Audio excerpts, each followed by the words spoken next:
नमस्कार, मैं हूं निकिता और आप देख रहे हैं सत्य हिंदी। एक नजर डालते हैं अब तक की सुर्खियों पर। ट्रंप ने फिर दोहराया युद्ध विराम का दावा। ट्रंप बोले, मैंने भारत पाक सहित 8 युद्ध रुकवाए।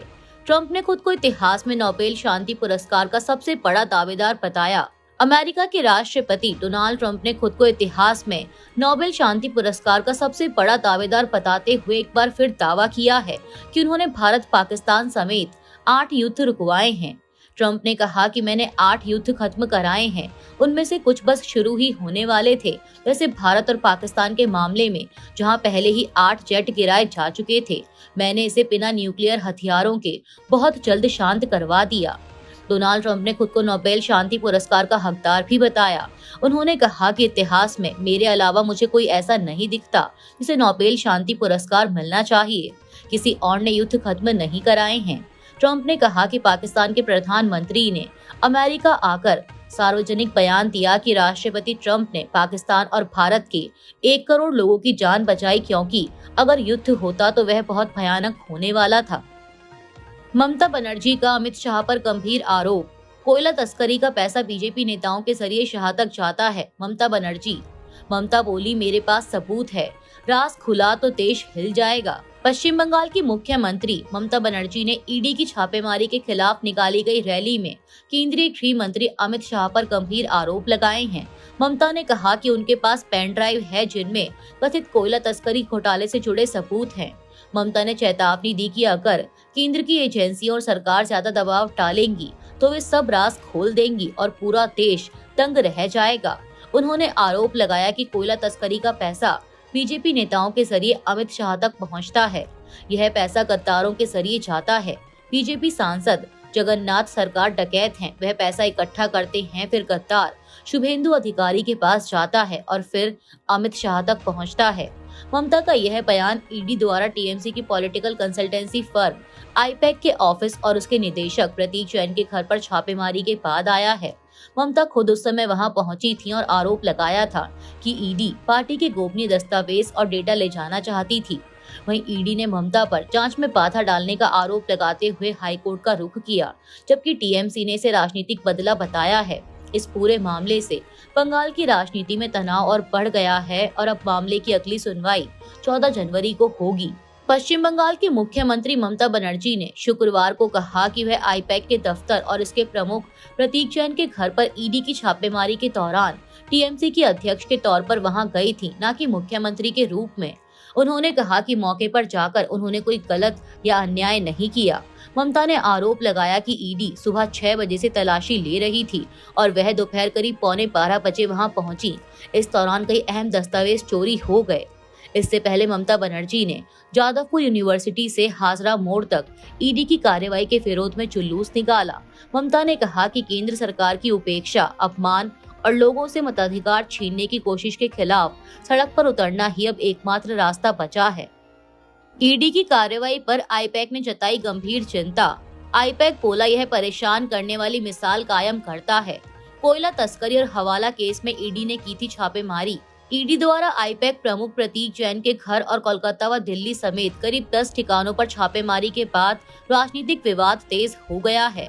आईपैक ने इस कार्रवाई पर गंभीर चिंता जताते हुए इसे परेशान करने वाली मिसाल बताया और कहा कि एजेंसी को पूरा सहयोग दिया गया। आईपैक के बयान में कहा गया कि ईडी के अधिकारियों ने कोलकाता में आईपैक कार्यालय और हमारे निदेशक प्रतीक जैन के आवास पर तलाशी ली। आईपैक जैसे पेशेवर संगठन के लिए यह एक कठिन और दुर्भाग्यपूर्ण दिन था। हमारा मानना है कि इससे गंभीर चिंताएं पैदा होती हैं और एक परेशान करने वाली मिसाल कायम होती है। बयान में कहा गया है कि एजेंसी ने पूरा सहयोग दिया और कानून के अनुसार पूरी प्रक्रिया में शामिल हुई। वहीं ईडी का कहना है कि यह छापेमारी 2020 के अवैध कोयला तस्करी और हवाला से जुड़े मामले की जांच का हिस्सा है और किसी राजनीतिक दल को निशाना नहीं बनाया गया। सीबीआई जांच के आदेश के बाद भी अंकिता भंडारी के परिवार ने जताई नाराजगी। परिवार की मांग कि सुप्रीम कोर्ट जज की निगरानी में हो जांच। सीबीआई जांच पर भी संतुष्ट नहीं अंकिता का परिवार। उत्तराखंड सरकार द्वारा अंकिता भंडारी हत्याकांड की सीबीआई जांच का आदेश दिए जाने के बाद भी पीड़ित परिवार संतुष्ट नहीं है और इसे अधूरा बताया है। द प्रिंट की एक रिपोर्ट के मुताबिक अंकिता के पिता वीरेंद्र सिंह भंडारी ने कहा कि वे सुप्रीम कोर्ट के जज की निगरानी में जांच चाहते हैं लेकिन सरकारी आदेश में इसका कोई जिक्र नहीं है। उनकी मां सोनी देवी ने भी कहा कि ना तो कथित वीआईपी का नाम साफ किया गया और ना ही उनकी मुख्य मांगे पूरी हुई हैं। फिलहाल अंकिता के पिता की ओर से 11 जनवरी को होने वाला उत्तराखंड बंद वापस ले लिया गया है, लेकिन आंदोलन जारी रहने के संकेत हैं। इंडिया ब्लॉक और एमवीए में भ्रम की स्थिति, उद्धव ठाकरे। उद्धव बोले समय के साथ सब ठीक हो जाएगा।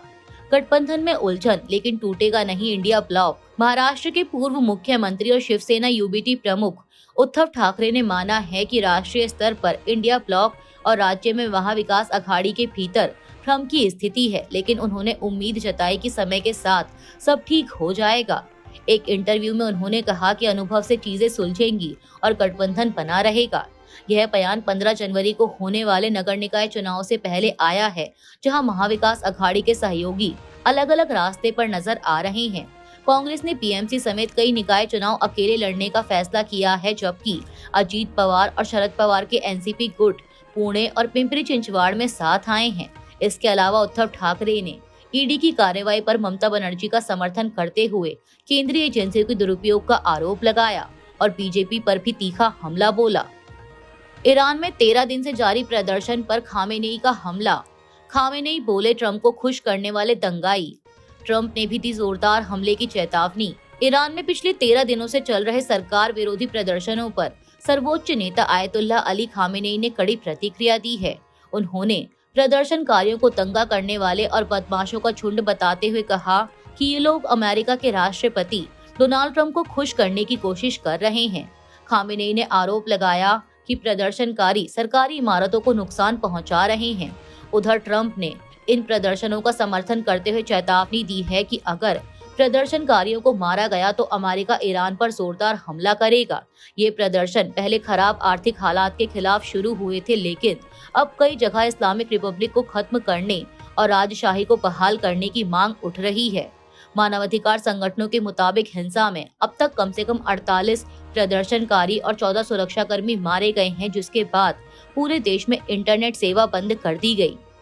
अमेरिका ने कैरेबियन में ओलिना टैंकर किया जब्त। 1 महीने में 5वां जहाज पकड़ा। रूस और अन्य देशों ने उठाए सवाल।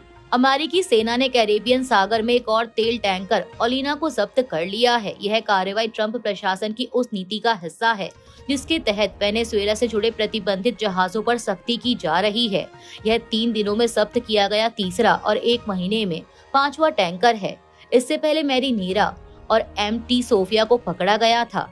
अमेरिकी होमलैंड सिक्योरिटी सचिव क्रिस्टी नोएम ने बताया कि ओलिना एक घोस्ट फ्लीट जहाज था जो पहले मिनर्वा एम कहलाता था और प्रतिबंधित तेल ले जा रहा था। वीडियो में कोस्ट गार्ड और नेवी को हेलीकॉप्टर से जहाज पर उतरते दिखाया गया है। अमेरिका का कहना है कि यह कार्रवाई नार्को टेररिज्म और अवैध फंडिंग रोकने के लिए है, जबकि रूस और अन्य देश इसे अंतर्राष्ट्रीय कानून का उल्लंघन बता रहे हैं। भारत चीन की कंपनियों पर 5 साल पुराने प्रतिबंध हटाने पर कर रहा विचार। 2020 में भारत और चीन सैनिकों के बीच हुई झड़प के बाद लागू किए गए थे प्रतिबंध। सीमा तनाव में कमी के बीच भारत और चीन संबंधों को फिर से गति मिलने की उम्मीद। भारत सरकार चीन की कंपनियों को सरकारी ठेके के लिए पोलियां लगाने पर लागू 5 साल पुराने प्रतिबंध को हटाने की योजना बना रही है। ये प्रतिबंध 2020 में भारत और चीन सैनिकों के बीच हुई झड़प के बाद लागू किए गए थे, जिसमें चीन की कंपनियों को सरकारी ठेकों के लिए विशेष पंजीकरण और सुरक्षा मंजूरी लेना जरूरी कर दिया गया था। इन नियमों की वजह से चीन की कंपनियां लगभग 700 से 750 अरब डॉलर के सरकारी ठेकों से बाहर हो गई थी। इन प्रतिबंधों के कारण रेल ठेके जैसे बड़े कामों में देरी और कमी के मामले भी सामने आए थे। अब अधिकारियों ने कहा है कि वे शर्त को हटाने पर काम कर रहे हैं, लेकिन अंतिम फैसला प्रधानमंत्री मोदी के कार्यालय द्वारा लिया जाएगा। अभी के लिए इतना ही। बाकी की देश दुनिया की बड़ी खबरों के लिए जुड़े रहिए सत्य हिंदी के साथ। Copyright disclaimer under Section 107 of the Copyright Act 1976. Allowance is made for fair use for purposes such as criticism, comment, news reporting, scholarship, and research. Fair use is a use permitted by copyright statute that might otherwise be infringing.